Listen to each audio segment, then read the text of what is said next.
Pecan pie is my go-to Thanksgiving pie recipe, but every year I kind of mix it up. You don't want to make the exact same pecan pie every year. It gets a little boring. So this year I'm doing it with some star anise, maple syrup, and the whole thing is spicy, it's gooey, it's nutty, it's super, super teeth-achingly sweet in like the very best possible way.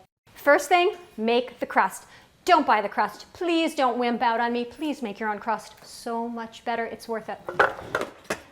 You don't have to make your pie crust in the food processor. You can do it by hand. I am lazy. Food processor goes really, really fast. So 1.25 cups of flour, 1/4 teaspoon of salt.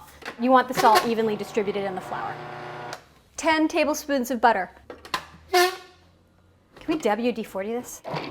This is the important part. The food processor is going to reduce these big chunks of butter to lima bean sized pieces of butter in about 2 or 3 pulses, maybe 4. Do not overprocess. The reason that you want them so big is because I'm about to add water and I'm going to put the processor back on, so the pieces are going to get exactly the size of peas, which is what you want.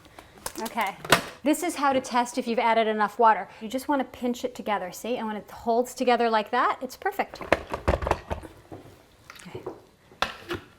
Okay, and now I'm just going to squish all of these little crumbs together to make the dough. Squish is the technical term, by the way. All right. See that little bit of butter right there? That's what you want. Because what happens is when you're baking the crust, they melt. And those little pockets where the butter was, that's your flake. And we're going to stick it in the fridge and let it chill. Okay, preheat your oven to 400. So the dough is really hard right now, and if I tried to roll it out, I wouldn't get anywhere. It'd be really hard to do. So we could let it just sit for a few minutes, or if you're in a hurry, you could work out some of that holiday stress. I don't know if this is like a proper French technique, but it has served me well over many Thanksgivings. At this point, I can probably start rolling, although this is really fun.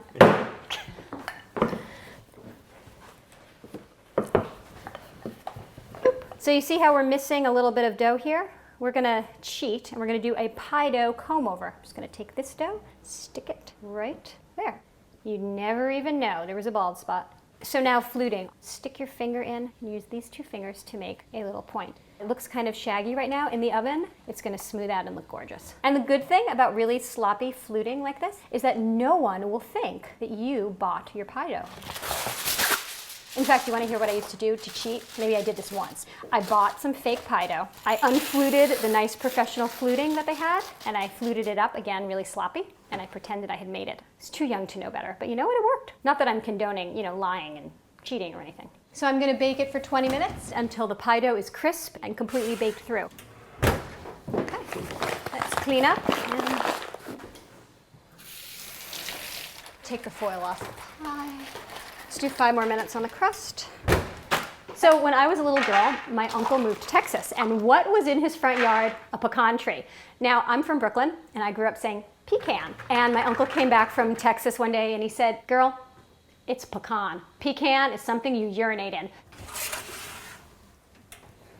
So now we're gonna make the star anise maple syrup, demerara sugar, star anise petals, flowers, whatever you call them. Okay. I'm just gonna bring this to a boil. And I'm going to let it reduce until the maple syrup gets really thick and all the demerara sugar dissolves. Ooh, the nuts. Okay, I'm going to grab the pie out of there and we lower this to 325. Time to make the filling. Butter, I'm going to melt it. 3 eggs in a bowl, 1/4 teaspoon salt. Use a dark rum, use a rum with good flavor. If you're going to use like Bacardi Light, you're not going to get the nuance. A generous 2 tablespoons. Butter. You don't want it burning hot because you don't want it to cook the eggs when you add it. Our nicely toasted nuts. And there you go. Now back into the oven until the center is pretty solid but still a little jiggly. And 35 minutes later,